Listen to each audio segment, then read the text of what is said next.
I'm about to share something that billionaires know but will never openly admit. When disaster strikes, they don't panic.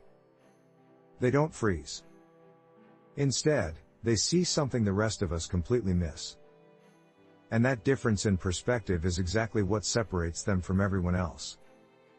Think about the 2008 financial crisis for a moment. While millions lost their homes and life savings, a small group of people became incredibly wealthy. Were they just lucky? Absolutely not. They possessed a specific mindset that allowed them to see opportunity where others saw only devastation.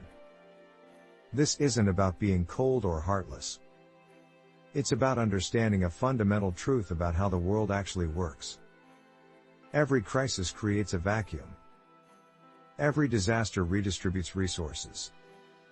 And those who understand this principle position themselves to benefit when others retreat in fear.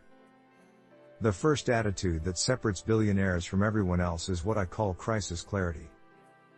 Most people, when faced with a major setback, experience tunnel vision. Their world narrows. They can only see the immediate problem right in front of them. But billionaires have trained themselves to zoom out. When Warren Buffett saw the market crash in 2008, he didn't see his portfolio shrinking. He saw undervalued companies available at discount prices.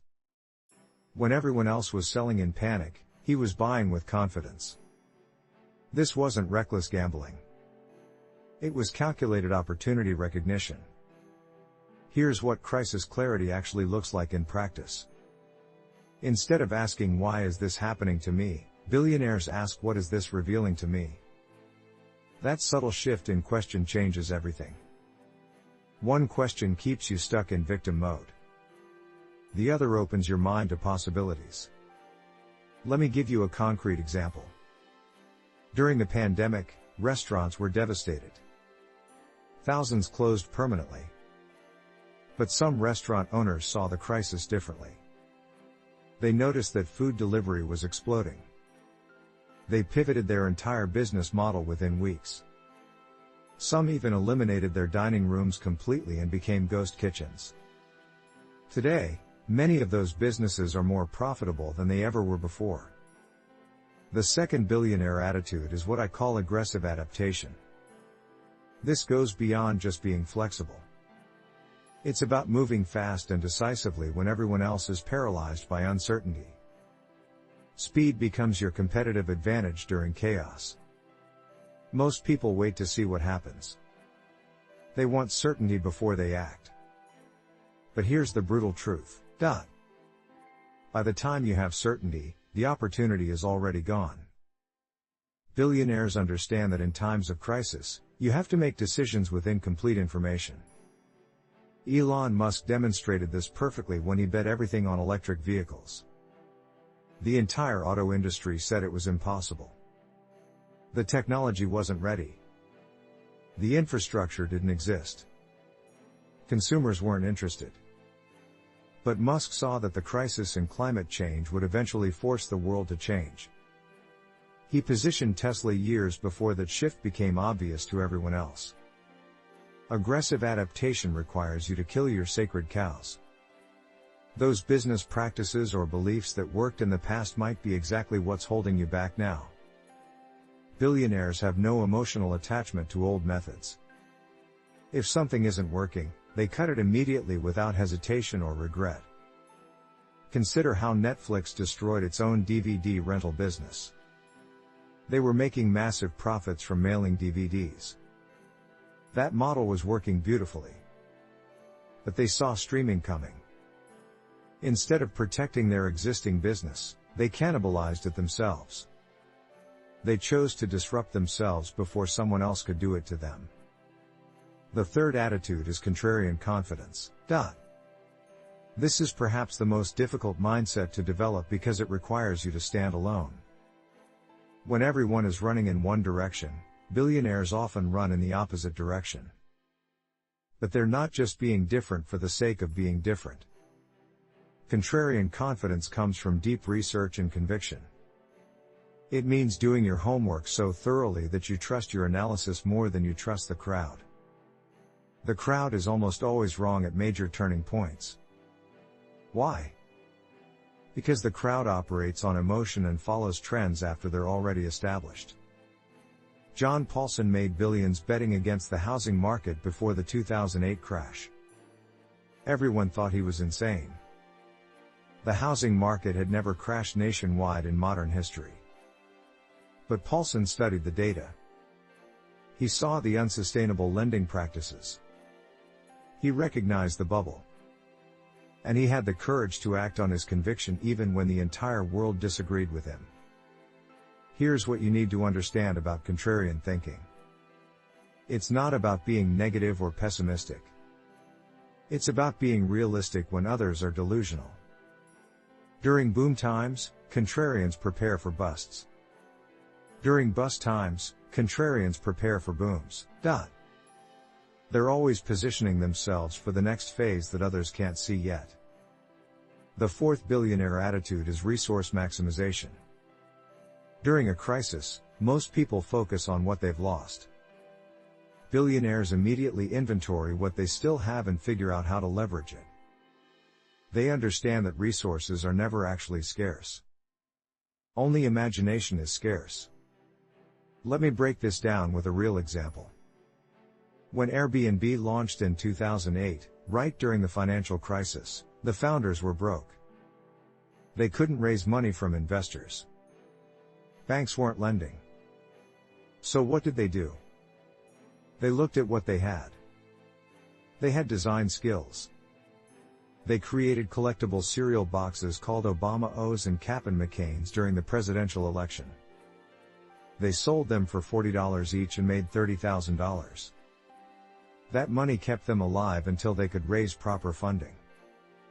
That's resource maximization in action. They didn't have money, but they had creativity and hustle.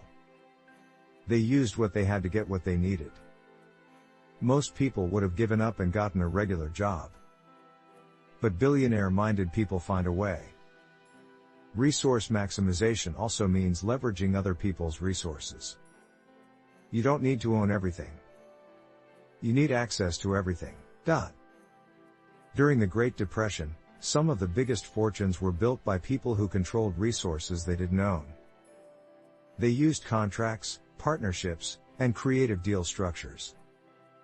Think about how Uber built a massive transportation company without owning any vehicles. Or how Alibaba became a retail giant without owning inventory. They maximized resources through platforms and networks rather than through ownership. This approach becomes especially powerful during crises when traditional capital is expensive or unavailable. The fifth and final attitude is what I call legacy perspective. Billionaires don't think in quarters or even years. They think in decades and generations. This long-term view allows them to make decisions during crises that seem crazy in the short term but prove brilliant over time. When Jeff Bezos started Amazon, he told investors not to expect profits for years. He was building infrastructure and market share. Wall Street hated this approach. But Bezos wasn't managing for quarterly earnings. He was building a century-long company. That perspective allowed him to invest heavily during downturns when competitors were cutting back. Legacy perspective changes how you evaluate opportunities. A crisis that might hurt your business this year could position you to dominate your industry for the next 20 years. But you have to be willing to endure short-term pain for long-term gain. Most people aren't. That's why most people never build lasting wealth. This mindset also affects how you treat people during tough times. Billionaires know that how you behave during a crisis defines your reputation forever. Treating employees, customers, and partners well when times are hard builds loyalty that money can't buy. That loyalty becomes an asset that compounds over decades. Now let me tie all 5 attitudes together with a framework you can actually use. When disaster strikes, first step back and get crisis clarity. What is this situation revealing? What opportunities exist that weren't there before? Second, move into aggressive adaptation mode. What needs to change immediately? What old assumptions need to die? Third, develop your contrarian confidence. What is everyone else doing? What does the data actually say? Where is the crowd wrong? Fourth, maximize your resources. What do you still have? How can you leverage it? Who has resources you can access? Fifth, zoom out to legacy perspective. How will this crisis look in 10 years? What position do you want to be in when this is over? Here's the uncomfortable truth that nobody wants to hear. Crises don't create inequality. They reveal and accelerate it. People who already think like billionaires use disasters to leap ahead. People who think like victims use disasters as excuses to fall further behind. The crisis itself is neutral. Your response to it determines everything. You might be thinking this all sounds great in theory, but how do I actually develop these attitudes? Start by studying how successful people responded to past crises. Read about the Great Depression, the dot-com crash, the 2008 financial crisis, and the pandemic. Notice the patterns. The same types of people win every single time. Next, practice these attitudes on small setbacks before major disasters hit. Lost a client? Good. Practice crisis clarity and resource maximization. Competitor undercut your prices? Perfect. Practice contrarian confidence and aggressive adaptation. These skills are like muscles. You have to train them before you need them in a real emergency. Finally, understand that developing billionaire attitudes doesn't require you to be ruthless or unethical. Some of the most successful crisis responses in history came from people who led with integrity and treated others well. Howard Schultz brought Starbucks back from near bankruptcy by focusing on employee benefits and customer experience, not by cutting corners. The bottom line is this: disasters are going to happen whether you're ready or not. Economic crashes, industry disruptions, personal setbacks. They're inevitable. The only question is whether you'll be someone who gets crushed by them or someone who uses them as launch pads. That choice is entirely within your control. These 5 attitudes aren't genetic. They're not reserved for people born into wealth. They're learned skills that anyone can develop with practice and commitment. The billionaires who built fortunes from nothing all started by changing how they thought about problems. You can make that same mental shift starting right now. So the next time disaster strikes, remember this video. Remember that somewhere, someone is looking at the exact same situation and seeing opportunity. Why shouldn't that person be you? You now know the 5 attitudes that separate those who build fortunes from those who make excuses. The only question left is what you're going to do with this knowledge.